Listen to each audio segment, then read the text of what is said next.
Hi guys. So आजचे update काय आहेत आपण ते पाहणार आहोत. आपण काय पाहणार आहोत, इलिजिबल क्रायटेरिया कधी खाली येणार आहे आपण ते पाहणार आहोत. यानंतर BMS BHMS stay vacancy round 5 ची नोटीस कधी येईल आपण ते डिस्कस करणार आहोत. ओके. सो गाईज, आजचा आपला टॉपिक काय आहे, आजचे अपडेट आपण पाहणार आहोत. इलिजिबल क्रायटेरिया आणि BMS BHMS stay vacancy round 5 ची नोटीस कधी येणार आहे हे पाहणार आहोत. ओके. सो गाईज, आज 8 जानेवारी 2026 आहे. ओके. आणि अजूनपर्यंत इलिजिबल क्रायटेरिया खाली येण्यासाठी कुठलेही कन्फर्मेशन आलेले नाहीये, लक्षात. Okay.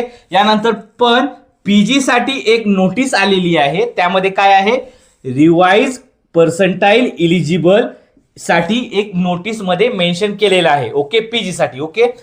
So guys, BMS BHMS ची नोटीस येईपर्यंत आपल्याला होप्स आहेत.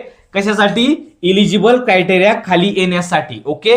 जर इलिजिबल क्रायटेरिया आला तर येईल, नाहीतर बिलकुल येणार नाहीये, चान्सेस संपलेले. ओके. त्यामुळे तुम्हाला बॅकअप साठी रिपीटचा ऑप्शन ठेवावा लागेल. शेवटचे 4 महिने राहिलेले आहेत, तर रिपीटला लागा. ओके. सगळ्यात शेवटचं पाहायचं, BMS BHMS stay vacancy round 5 ची नोटीस साधारणतः 10 जानेवारीच्या नंतर 100% येणार, म्हणजेच याच आठवड्यात येणार, मी तुम्हाला सांगितल्याप्रमाणे. ओके.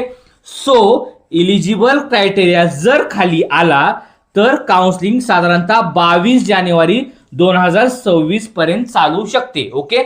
जर इलिजिबल क्रायटेरिया खाली नाही आला तर काउन्सिलिंग 15 ते 18 जानेवारी 2026 पर्यंत चालू शकते. ओके, लक्षात. सो ओनली चॉईस फिलिंग सुरू होईल यामध्ये 15 ते 18. जर काउन्सिलिंगचा एंड असेल तर 11, 12, 13 पर्यंत तुमची चॉईस फिलिंग होऊन जाईल. ओके. आणि BMS साठी 200 ते 220 प्लस विद्यार्थी पॉसिबल आहे, लक्षात. काय अडचण वगैरे असेल मला कॉल करा. Bye guys.